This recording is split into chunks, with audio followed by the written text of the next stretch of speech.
ایک استاد جو ہوتا ہے، میں اکثر ویسے کہتا رہتا ہوں اپنے اسٹوڈنٹ کو بھی کہ استاد تو سڑک کی مانند ہوتا ہے نا، خود کہیں نہیں جاتا لیکن اوپر چلنے والوں کو منزل تک پہنچا دیتا ہے. جیسے وہ آپ کی زندگی میں ایک ٹرننگ پوائنٹ ثابت ہوئی ہے اور آپ کی لائف کو انہوں نے چینج کر کے رکھ دیا.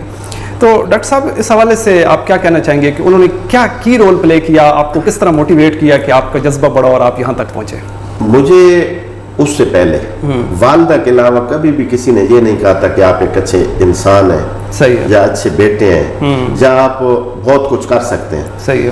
جو سب سے پہلی چیز میں نے نوٹ کی نا، جو شاہ صاحب نے مجھ سے کی، اور پھر اس کی وجہ سے میرے اندر ایک آپ کہہ لیں کہ آگ لگ گئی کہ میں تو جا رہے میں وقت ضائع کر دیا میں نے. بالکل. وہ یہ تھی کہ انہوں نے مجھے کہا اپنے ٹیچر ساروں کے ساتھ کولیکٹیو انفارمیشن کے بعد جب مجھے یہ کہنا شروع کیا کہ آپ ڈاکٹر بن سکتے ہیں، آفیسر بن سکتے ہیں، تو مجھے پہلی دفعہ یہ احساس ہوا کہ میں اتنا قیمتی ہوں.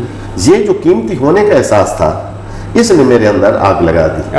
اور میں نے بالکل پھر پیچھے مڑ کر نہیں دیکھا کہ میرے گھر کے کیا حالات ہیں، میرے والدین کے کیا حالات ہیں، ان کی ڈیمانڈز کیا ہیں. میرے والدین کی ڈیمانڈ یہ تھی کہ میٹرک کر کے میں کدھر چلے جاؤں گا، فوج میں، آرمی میں، ایئر فورس میں. ان کی یہ ڈیمانڈ تھی اور میری بھی اس وقت تک یہ ڈیمانڈ تھی. لیکن جب انہوں نے مجھے یہ کہا صحیح ہے کہ آپ تو بھائی ڈاکٹر بن سکتے ہیں، تو پھر میں نے اس کو خود کراس لگا دیا. جب میں ڈاکٹر بن سکتا ہوں تو میں نے خواہ سپاہی بننا ہے. صحیح ہے جی.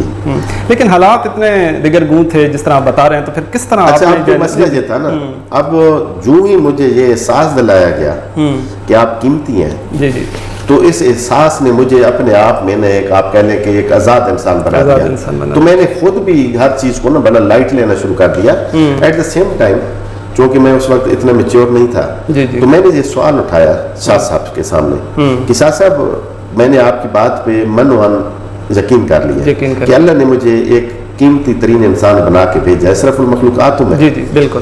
اور میں اپنے والدین کے لیے کچھ ایسا کرنا بھی چاہتا ہوں کہ جو اولاد کو کرنا چاہیے. لیکن مسئلہ یہ ہے کہ ہمارے گھر کے حالات اس وقت بہت خراب ہیں. ہم آپ کو 150 جو فیس دیتے ہیں، یہ فیس بڑی مشکل. جی جی. تو پھر انہوں نے جو استاد کو رول پلے کرنا چاہیے نا، حقیقی ٹیچر کو، وہ انہوں نے کیا. انہوں نے کہا بیٹا آپ میرے بیٹے ہیں، اگر آپ کے والدین نہیں کر سکتے تو میں آپ پہ خرچ کروں گا. یعنی انہوں نے صرف مجھے راستہ نہیں دکھایا، جب راستہ دیکھ کر میں چلنے کے لیے میں نے ارادہ کر لیا تو انہوں نے یہ دیکھا کہ اس کے سامنے ایک بہت بڑی رکاوٹ ہے. تو انہوں نے کیا کیا کہ خود اپنے آپ کو پیش کر دیا تاکہ ان کے اسٹوڈنٹ کا جذبہ جو ہے وہ کہیں پہ.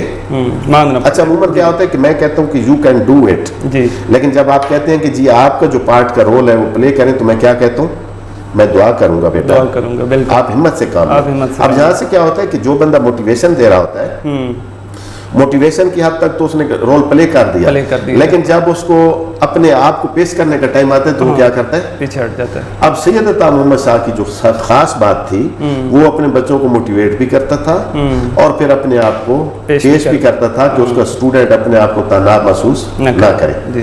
جب انہوں نے یہ کہا کہ میں حاضر ہوں، مجھے اپنی زمین بھی بیچنی پڑی تو میں آپ پر لگاؤں گا، کیونکہ مجھے پتا ہے آپ ڈاکٹر بن سکتے ہیں، اور اگر میں نے نہ پڑھایا تو کل قیامت کے دن میں اللہ اور اللہ کے نبی کے سامنے شرمندہ ہوں گا. تو اس چیز نے پھر مجھے ذکی بات ہے کہ میں نے پھر جیسے آپ کی آنکھوں پہ پٹی بندھ جاتی ہے نا، کہ مجھے پھر کچھ بھی نظر نہیں آیا کہ میرے ارد گرد کتنے مسائل ہیں، میری کتنی کمزوریاں ہیں. ہر چیز میری طاقت بن گئی شاہ صاحب کے اس لیکچر کے بعد.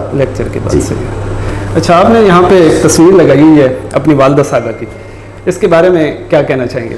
اچھا، یہ جو تصویر ہے نا، یہ تصویر میری زندگی کا سب سے بڑا آپ کہہ لیں کہ ایک اثاثہ ہے. آپ اندازہ لگائیں، میں عموماً جہاں بیٹھا ہر روز یہ تہیہ کرتا ہوں کہ میں ویڈیوز پر بناؤں گا. صحیح ہے. جہاں پہ بہت سارے لوگ، ایک دفعہ بزرگ آئے، انہوں نے فاتحہ خوانی جہاں پہ شروع کر دی. اچھا، میں بھی سمجھ گیا کہ یہ فاتحہ خوانی کیوں کر رہے ہیں. صحیح ہے. پھر اس کے بعد انہوں نے مجھے کہا کہ آپ کی والدہ صاحبہ کو اللہ جنت الفردوس میں جگہ عطا فرمائے، کب فوت ہوئی ہیں. تو میں نے کہا کہ جی الحمدللہ میری والدہ صاحبہ زندہ حیات ہیں، میرے والد صاحب بھی زندہ ہیں. صحیح ہے. اچھا، بے شمار لوگ آتے ہیں تو وہ پوچھتے ہیں کہ آپ کی والدہ صاحبہ کب اللہ کو پیاری ہوئی.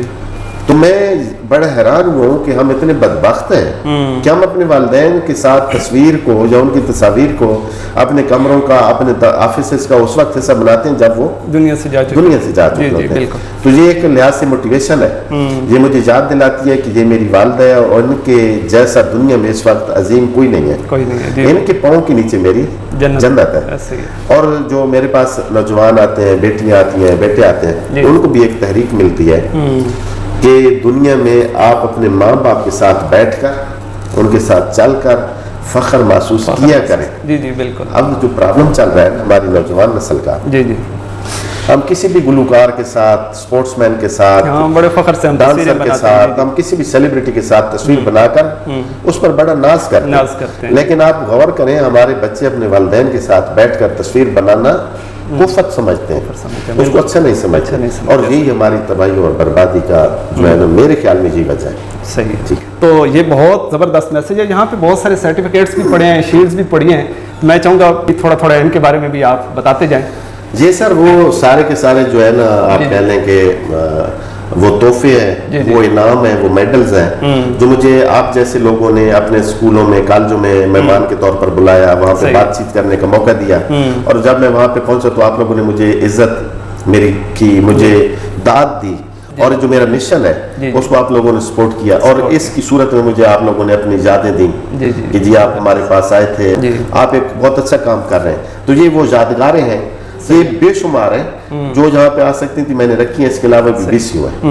ویسے اکثر میں نے دیکھا کہ جمعے والے دن آپ کا کسی نہ کسی اسکول میں دورہ ہوتا ہے. اب تک آپ جو ہے کتنے کالجز, اسکولز کا وزٹ کر چکے ہیں؟ اب تک میرے خیال میں تو 300 کے لگ بھگ تو کم از کم میں ادارے جو ہے وزٹ کر چکا ہوں, اور وہاں پہ اپنے بیٹوں اور بیٹیوں کے ساتھ عجیب باتیں کر چکا ہوں. سمپل باتیں کرتا ہوں میں, کوئی اتنا آپ کہہ لیں کہ کوئی مشکل باتیں نہیں کرتا.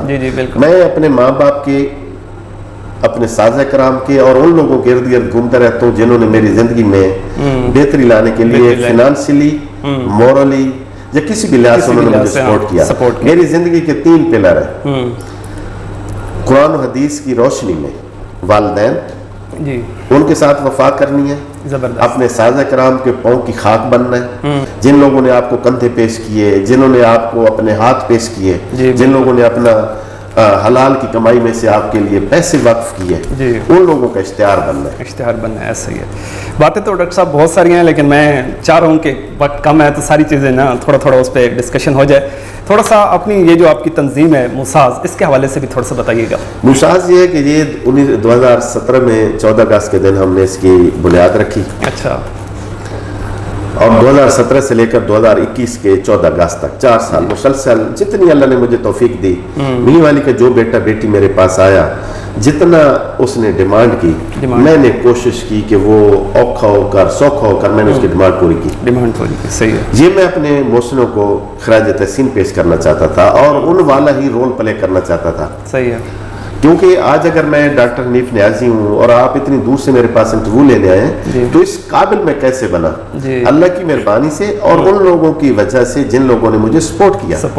اب ہم تو غریب ہو چکے تھے, میرے والدین مزدوری کرتے تھے, میری والدہ پکوڑے بیچا کرتی تھیں اسکول میں, میرے والد صاحب دیہاڑی کرتے تھے, میری والدہ صاحبہ آدھ پر اور حصے پر گائے بھینسیں اپنے رشتہ داروں کی پالا کرتی تھیں. ان دنوں میں 10ویں 11ویں 12ویں گڈی پر گندم کاٹا کرتی تھی. اب اس حنیف کو جو ٹریکٹر چلاتا تھا, جو چوکیدار تھا, چپراسی تھا, جسے لوگ بلاتے تھے اوے حنیفہ ادھر آ جا, اوے حنیفہ ادھر چلا جا, اس کو ڈاکٹر حنیف نیازی جن لوگوں نے بنایا ہے میں وہ رول پلے کرنا چاہتا تھا.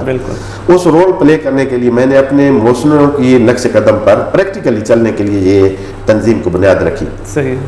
4 سال میں نے اکیلے اس لیے کیا کہ میں اسے پروف کرنا چاہتا تھا کہ جب ہمارے لوگوں پر دشمنی کی آفت آ جائے, کینسر کی آفت آ جائے, زلزلہ آ جائے, تو ہمارے لوگ خود ہی اپنے آپ کو کیا کرتے ہیں, بالکل سپورٹ کرتے ہیں اور سروائیو کرتے ہیں. میں یہ ثابت کرنا چاہتا تھا کہ کوئی ایک بندہ میاں والی کے غریب بچوں کو تنہا بھی فیسیں